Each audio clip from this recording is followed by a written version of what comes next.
नमस्कार दोस्तों। आजकल युद्ध भरा मौसम है और युद्ध को चलाता है ईगो। इस समय विश्व के कुछ 4 लोग मिलके पूरे विश्व का बैंड बजा रहे हैं। इसमें एक तो है डोनाल्ड ट्रंप, जिन्होंने इसकी शुरुआत की, फिर चूतिया जेलेंस्की, और मजबूरी में आना पड़ा युद्ध में पुतिन साहब को, और फिर ज़रूरत नहीं थी वो लड़ बैठे ईरान के साथ। पूरी दुनिया की बैंड बजा रखी है इन 4 लोगों ने, और इनको केवल अपना अपना ईगो सेटिस्फाई करना है। वे नहीं जानते हैं कितने बच्चे अनाथ हो गए, कितनी बच्चियां अनाथ हो गई, कितने माँ बाप मर गए, कितनी लोगों की जीवन भर की पूंजी खत्म हो गई, और अपने बनाए हुए आशियाने उनके आंखों के सामने उद्ध्वस्त हो गए। यह है युद्ध। जिन देशों का इससे कोई मतलब नहीं था वो देश भी इसके लपेट में आ गए, जैसे कि भारत। हमको क्या ज़रूरत है? ईरान में कौन सा शासन चल रहा है, कौन सा तुगलकी फरमान वो अपने लोगों के ऊपर डाल रहे हैं, हमको उससे कोई मतलब नहीं था।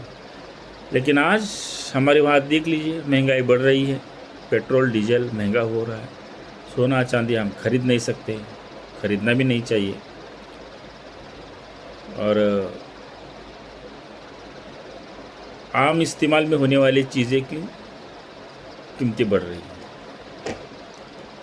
राजनेता कहते हैं लोकतंत्र में विश्वास है, और ये कह के हुए वो राजनेता बनते हैं, लेकिन वो अपनी फिर ईगो पर खेल जाते हैं।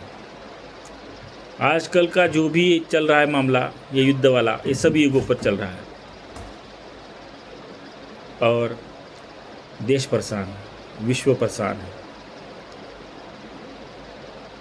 इसमें ना कोई भारत के नरेंद्र मोदी जी का हाथ है, ना पाकिस्तान के शहबाज शरीफ का हाथ है, ना श्रीलंका के प्रधानमंत्री का हाथ है, ना बांग्लादेश के प्रधानमंत्री का हाथ है, ना नेपाल के प्रधानमंत्री का।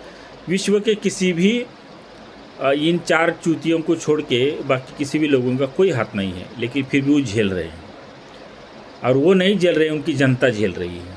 वो तो खैर नेता है, खा पी लेंगे, कोई दिक्कत है नहीं। उनके लिए सिलेंडर चाहे 29 रुपये महंगा हो जाए, चाहे पेट्रोल या डीजल 12 रुपया, 14 रुपया, 15 रुपया महंगा हो जाए, कोई फ़र्क नहीं पड़ता है, क्योंकि वो देश चला रहे हैं, और जो देश चला रहे हैं उनके लिए उतनी तो सहूलियत मिलती ही है, कोई इसका लाभ उठाए।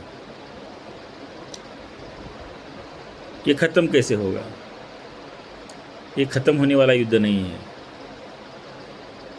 मेरा जेब भरा हुआ है तो मेरा ईगो हाइपर है, और जब तक मेरे पास पैसा है तब तक मैं अपना ईगो को हाइपर ही रखूँगा। ये मानसिकता बनी हुई है इन 4 राष्ट्रों के राष्ट्राध्यक्षों की। अब इसका नतीजा पूरा विश्व भुगत रहा है। धीरे धीरे हमारे आने वाले भविष्य पर इसका संकट मंडराता जा रहा है। डीजल महंगा होगा, पेट्रोल महंगा होगा, तो जाहिर है ट्रांसपोर्टेशन महंगा होगा, तो दररोज़ जो इस्तेमाल में होने वाली जो चीज़ें हैं, जो आम लोगों के लिए,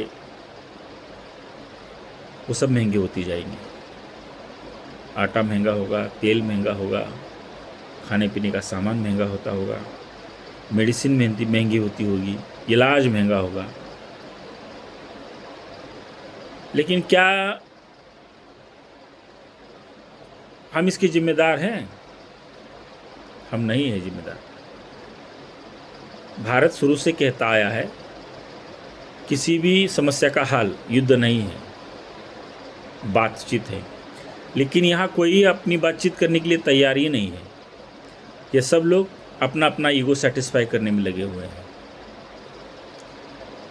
और आने वाला समय बेहद कठिन होने वाला है। बेहतर तरीका ये है कि आप अपने पास अभी से उन सामानों की लिस्ट बनाइए जो ज़रूरत भर का सामान है, आपके बच्चों को, आपके घर के बुज़ुर्गों को जो रोटी दे सके, जैसे अनाज, जैसे फर्टिलाइज़र किसानों के लिए। ये आपको अभी से लेके रखना पड़ेगा, क्योंकि आने वाले समय में इसकी किल्लत होगी, क्योंकि युद्ध तो रुकेगा नहीं।